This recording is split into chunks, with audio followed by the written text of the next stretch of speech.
बच्चों, मैं प्राध्यापिका अनिता जठार इसके पहले भाग में आपके लिए लेकर आई थी निराला भाई, महादेवी वर्मा कृत।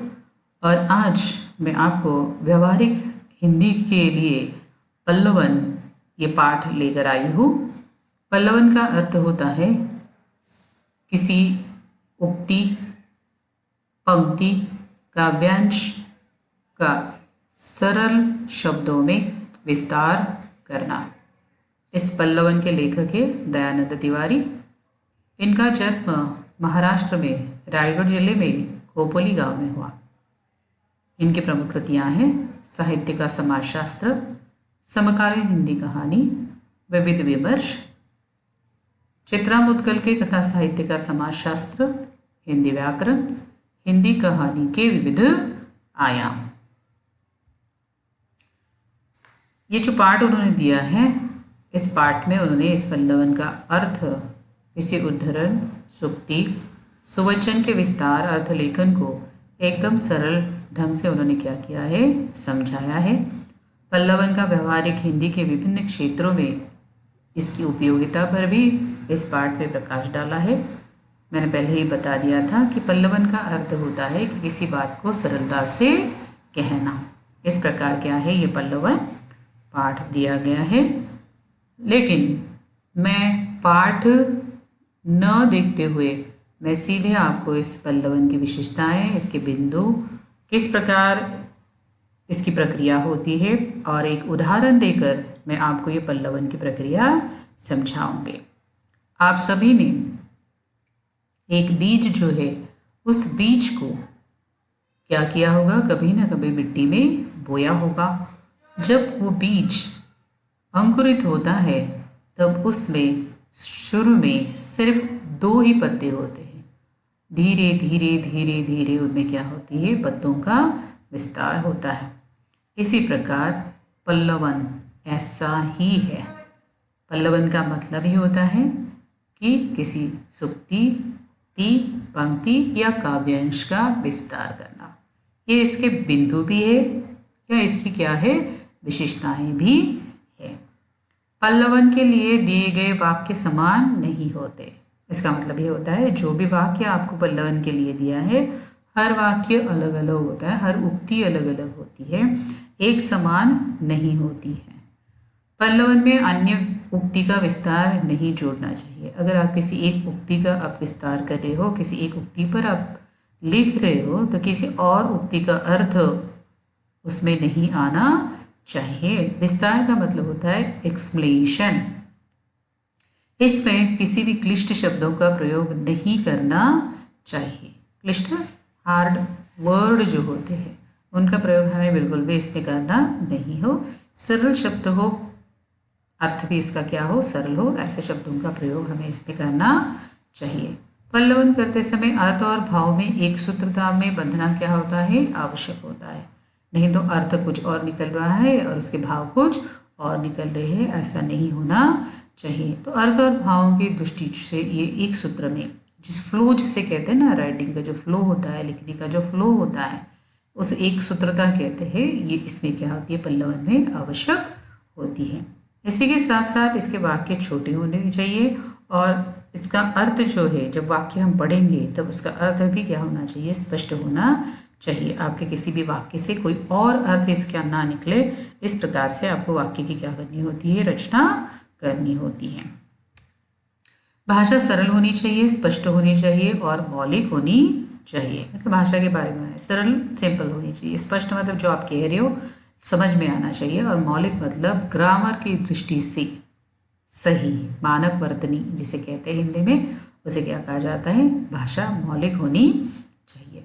और सबसे महत्वपूर्ण और इम्पॉर्टेंट बात ये होती है कि पल्लवन में टीका टिप्पणी नहीं होनी चाहिए, क्योंकि आपको जो भी उक्ति वगैरह दी जाती है उसमें आपको टीका या टिप्पणी के लिए वो नहीं दी जाती। तो आपको उसका पल्लवन करना होता है, मतलब उस उक्ति को सरल शब्दों में आपको क्या करना होता है, समझाना होता है। तो समझ में आया बच्चों, ये क्या है, पल्लवन के बिंदु है, या इन्हीं बिंदु को क्या कहा जाता है, विशेषता भी कहा जाता है।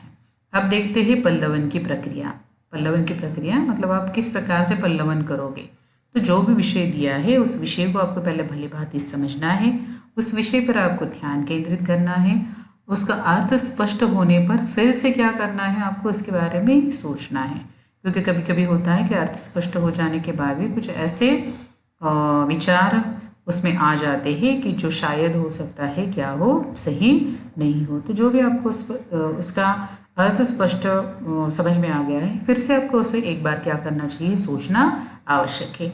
और विषय की संक्षिप्त रूपरेखा आपको पहले बनानी होती है, रफ ड्राफ्ट आपको पहले बनाना है, और उसके बाद आपको ये देखना है कि इसमें इसके पक्ष और विपक्ष जो है इसके बारे में आपको सोचना पड़ेगा। और अगर इसमें कुछ संगत विचार है तो उसे आप संयोजित करिए, जो अच्छे विचार है उनको आप लिखें, और जो असंगत मतलब जो थोड़े से उस विषय से खराब विचार अगर आ जाते हैं, उसमें से कुछ ऐसी भावनाएं प्रकट होती है, तो उन ऐसे विचारों को आप क्या कर दें, उस अनुच्छेद को क्या करें, हटाएं, और फिर से एक नया अनुच्छेद मतलब पैराग्राफ क्या करें, आप तैयार करें।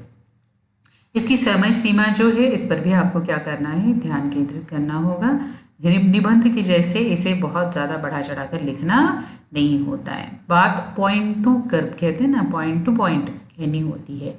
इसका परोक्ष कथन, परोक्ष मतलब जो इनडायरेक्ट जो होता है, जो हमारे सामने नहीं होता है, तो उसे परोक्ष कहते हैं। तो उस कथन को या भूतकालिक जो क्रिया मतलब जो पास्ट में हो गया है, ऐसे क्रियाओं को हमें अन्य पुरुष में क्या करना होता है, कहना होता है। मतलब उसने, उसका, इस टाइप से हमें क्या करना होता है, कहना होता है।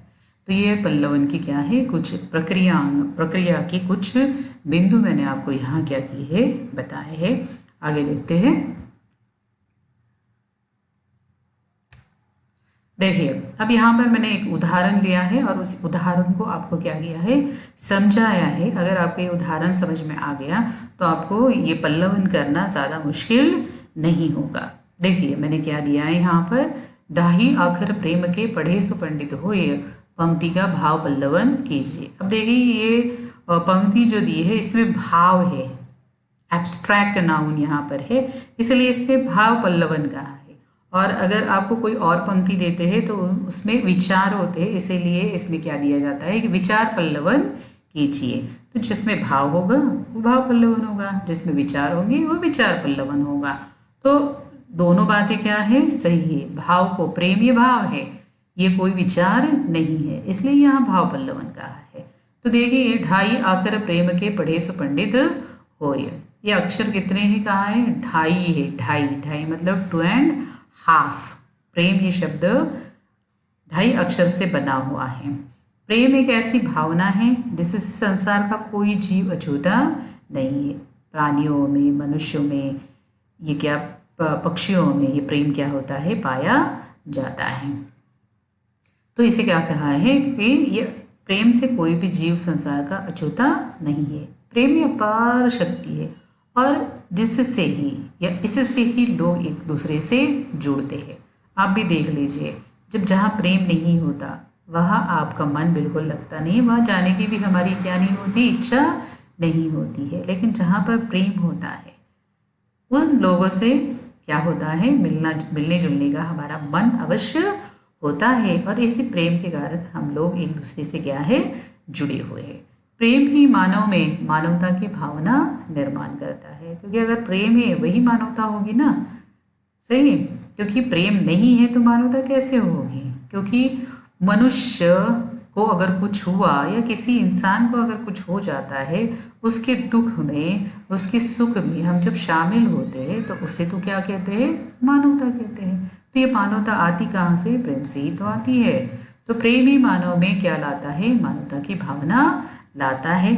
और मनुष्य कितना भी पढ़ा लिखा क्यों ना हो, अगर इसे प्रेम का सही अर्थ न जाने तो उसकी उस शिक्षा का, उसकी उस पढ़ाई का कुछ भी अर्थ नहीं होता। आप कितने भी पढ़े लिखे क्यों ना हो, लेकिन अगर आपको प्रेम की भाषा समझ में नहीं आती, आपको दूसरों के दुख दर्द समझ में नहीं आते, आपको लोगों का सुख समझ में नहीं आता, तो उस शिक्षा का कोई भी क्या नहीं है, अर्थ नहीं है। लेकिन जो भी इस ढाई अक्षर प्रेम के शब्द का अर्थ समझता है वह व्यक्ति ही सच्चे अर्थ में क्या होता है, ज्ञानी होता है।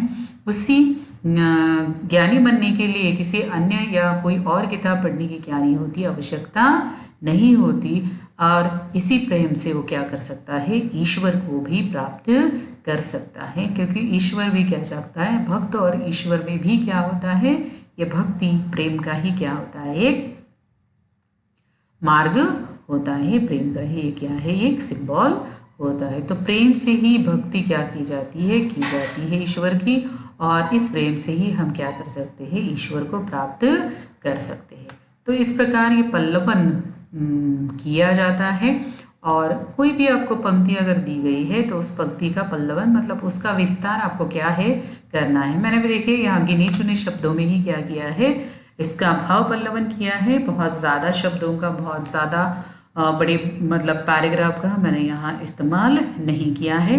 वाक्य मेरे छोटे छोटे हैं, सरल अर्थ दिया गया है। एक वाक्य से किसी दूसरे वाक्य का क्या नहीं होता, अर्थ निर्माण नहीं होता है। इस प्रकार आपको भी इस कोई भी पंक्ति का जब पल्लवन करने के लिए कहा है तो इसी प्रकार से कि भाषा जो है ग्रामर सहित वाली जो कहते हैं, सही ग्रामर इसमें हो, ऐसी भाषा का इस्तेमाल हमें इसमें भी करना है। और इसके साथ साथ बहुत स्पष्ट शब्दों में हमें उस उक्ति को क्या करना है, कहना होता है। तो मुझे ऐसा लगता है आपको ये पल्लवन की क्रिया समझ में आ गई होगी, और इसके बाद आपको जो भी उदाहरण दिया जाएगा उसका पल्लवन आप अच्छी तरीके से कर पाओगे। बच्चों, अगर आपको मेरा ये वीडियो पसंद आया है तो इसे लाइक ज़रूर कीजिए, इसे सब्सक्राइब ज़रूर कीजिए मेरे चैनल को, और शेयर ज़रूर कीजिए। इसके साथ साथ ये बेल आइकन भी ज़रूर दबाइए ताकि आने वाले जो वीडियो होंगे उसकी नोटिफिकेशन सबसे पहले आप तक पहुंच जाए।